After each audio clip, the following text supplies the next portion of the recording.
सज्जन पीरा। क्यों आए राम? तुलसीदास कहते हैं रावण कुंभकर्ण मेघनाथ जब ये मिलकर के अत्याचार ढाने लगे, पाप करने लगे, तो इन्हीं का संहार करने के लिए प्रभु श्री राम को भूतल पे आना पड़ा था, इसलिए आए थे राम। लेकिन दूसरा विद्वान तुलसीदास की बात फेल करता है, बोले आए तो लेकिन इसलिए नहीं आए, फिर क्यों आए? तो वो अपनी बुद्धि से प्रमाण देता है। वो ये कहता है ब्रह्मा जी के जो पुत्र हुए थे स्वाभिमन, और इन स्वाभिमन ने अपनी पत्नी शत्रुपा के साथ में भगवान नारायण की 6000 साल लगातार तपस्या की। तो भगवान इनसे प्रसन्न हुए, बोले हम तुम्हारी भक्ति पे बड़ा प्रसन्न है, वरदान मांगो। दोनों बोले प्रभु कुछ नहीं चाहिए, सब कुछ है हमारे पास, ये चाहते हैं कि हमारे घर में तुम्हारे जैसा पुत्र पैदा हो, हम तुम्हारे जैसा पुत्र चाहते हैं, बस और कुछ नहीं। तो भगवान बोले भैया हम अपने जैसा कहां ढूंढने जाएंगे, इंतजार करो, ये वो त्रेता में जब तुम दशरथ और कौशल्या बनोगे तब हम तुम्हारे पुत्र राम बन के आएंगे। तो वही पूरी बात निभाने के लिए आए थे श्री राम। लेकिन तीसरे विद्वान ने इनकी भी बात फेल कर दी, बोले आए मगर इसलिए नहीं आए, फिर क्यों आए? तोला एक प्रमाण जल्दी जल्दी मोर हम आपको दे, क्यों आए राम? तो एक बार कैलाश पर्वत पे भोले बाबा अपनी अर्धांगिनी गिरजा को कथा सुना रहे थे। तो कथा सुनाते वक्त गिरजा से एक बात बोले, सुनिए गिरजा जी, तुम्हें पता है एक कल्प में भगवान का अवतार क्यों हुआ? बोले क्यों हुआ? बोले सुनो क्यों हुआ। तो शंकर जी कहते कि नारद श्रापति न एक बारा, और कल्प एक कहीं लगी अवतारा।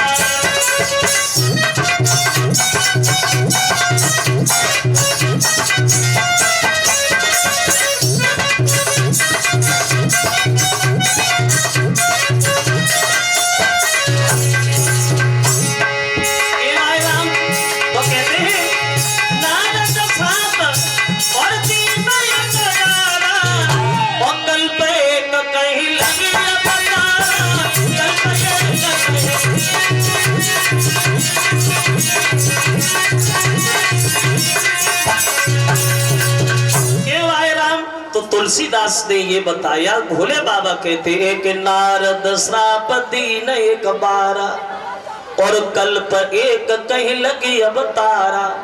एक दिन देवर्षि नारद ने भगवान को श्राप दिया था, तो इसलिए आए थे ना।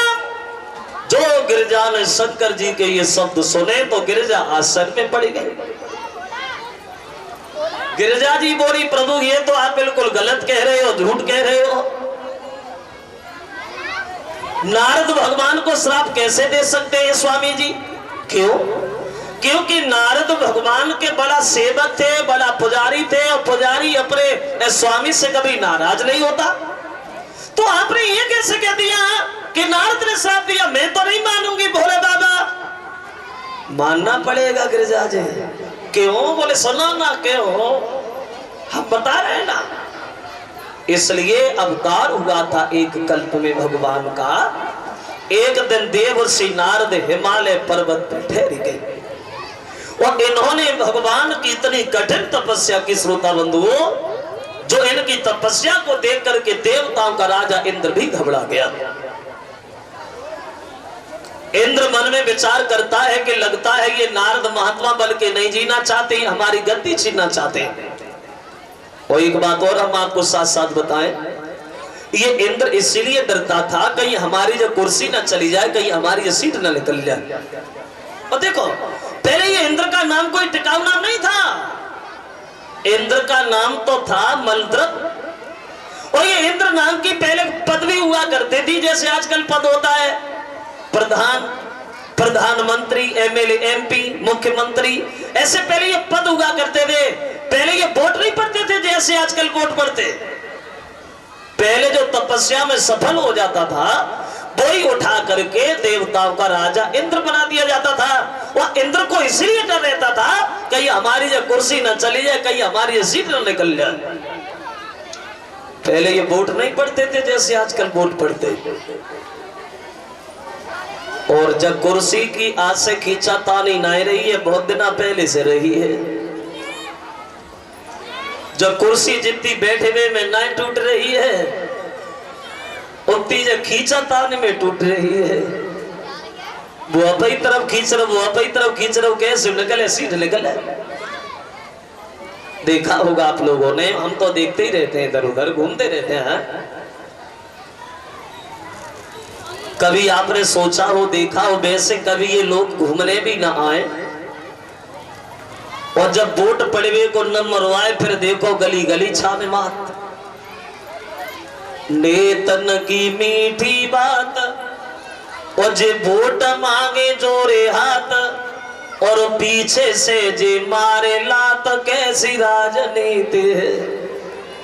जे दबे को दबात जात, और उठे को उठात जात, और भूल गए अब तात मात, कैसी ये कुरीति है। और कहते हैं हजार बात, और पूरी होए न एक बात, और भाषण में न खावे मात, कैसी ये अनरीति है। जे कुर्सी पे लगाए घात, यानी कैसे भी निकले सीट निकले। सुने होंगे भाषण आज के राजाओं, तो आज के राजाओं ने सिर्फ एक ही बात सीखी है, सबने, चाहे कोई भी सही कैसा भी सही, सबने एक ही बात सीखी है, अपने मुंह से अपनी बड़ाई करना है, इसके अलावा कोई को जानता ही नहीं है। माइक पे खड़े हो गए और भाषण देना शुरू हो गए। हमारे इस प्रांगण में बैठे हुए सभी किसान व सभी मजदूर भाइयों, आज हम आप लोगों को देख करके आपका हार्दिक वंदन अभिनंदन कर रहे हैं। जय रटे रटाए शब्द भाषण शुरू। देखिए, हमसे पहले आए, आगे चले गए, क्या किया? कुछ नहीं किया, लेकिन जो हमने किया बच्चा बच्चा जानता है। हमने देखा तुम्हारे गांव में पानी की ज्यादा परेशानी है, पिछली साल तुम्हारे मोहल्ला में 8-10 नल लगवाए। किसने लगवाए? हमने। पुलिस की भर्ती हुई, तुम्हारे क्षेत्र के, तुम्हारे कस्बा के 5-6 लड़के पुलिस में लगवाए। किसने लगवाए? हमने। मैंने देखा हमारे किसान भाइयों को आने जाने में ज्यादा परेशानी हो रही है। पूरे उत्तर प्रदेश में सड़कों का जाल बिछवा दिया। किसने बिछवाया? हमने। अब की बात, अगर तुमने हमें भारी बहुमत से विजयी बनाया, अब की बात अगर तुमने हमें जिताया, तो पूरे उत्तर प्रदेश में गरीबी को नहीं छोड़ेंगे। गरीबी से बहुत दुश्मनी है, नेताजी गरीबी को नहीं छोड़ेंगे। बज गई तालियां लेके, नेताजी गरीबी को नहीं छोड़ेंगे। इन्हें तो ये कहना चाहिए कि वह गरीबों को ही नहीं छोड़ेंगे, और जब गरीबी नहीं रहेंगे फिर गरीबी खाएंगे। पता है हमारे देश में कितनी गरीबी है अभी? आज के आंकड़ों में अपने देश की जनसंख्या है 1 अरब 33 करोड़ के लगभग। 1 अरब 33 करोड़ के लगभग जनसंख्या है, और 52 अरब रुपया कर्जा है। लगाओ ना, यानी 7 अरब की जनसंख्या और 52 अरब रुपया कर्जा। जो बच्चा भी पैदा नहीं हुआ, जो बच्चा अभी भी अपनी मां के पेट में पल रहा है, वो भी बच्चा 6,660 रुपए का कर्जेदार है। इतना निर्धन है अपना ये देश भारत। ये पैसा कहां गया? अरे गया कहां? जिसे जहां मिला उसी ने पकड़ लिया, जेब में घुसेड़ लिया। हमें तुमसे मतलब थोड़ी, हमें खुद से मतलब है। एक कवि ये कहता है कि मेरी पूजा के लड़ुआ कहां गए? तो बोले कि मेरी पूजा के लड़ुआ और गणेश खा गए जी मेरी पूजा के लड़ुआ।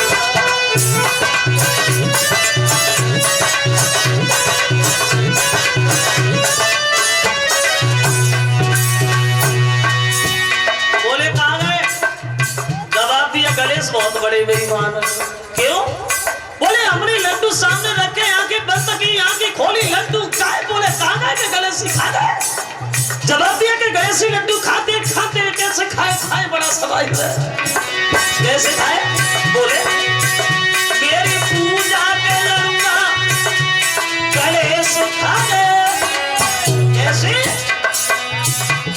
जैसे भारत के नेता पूरा देश खा गए।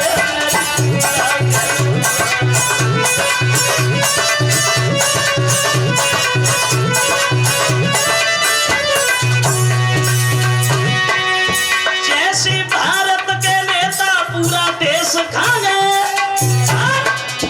बिजली वाले पति के तीनों देश खा गए।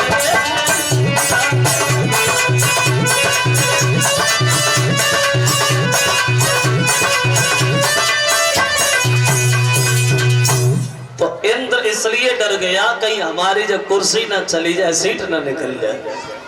कामदेव को इशारा दिया, भैया कामदेव नारद की आंखें खुलवाओ, जाओ। कैसे खुलवाओगे तुम जानो। चला है कामदेव अप्सराओं को लेकर के, जहां वर्षों से नारद तपस्या में लीन है।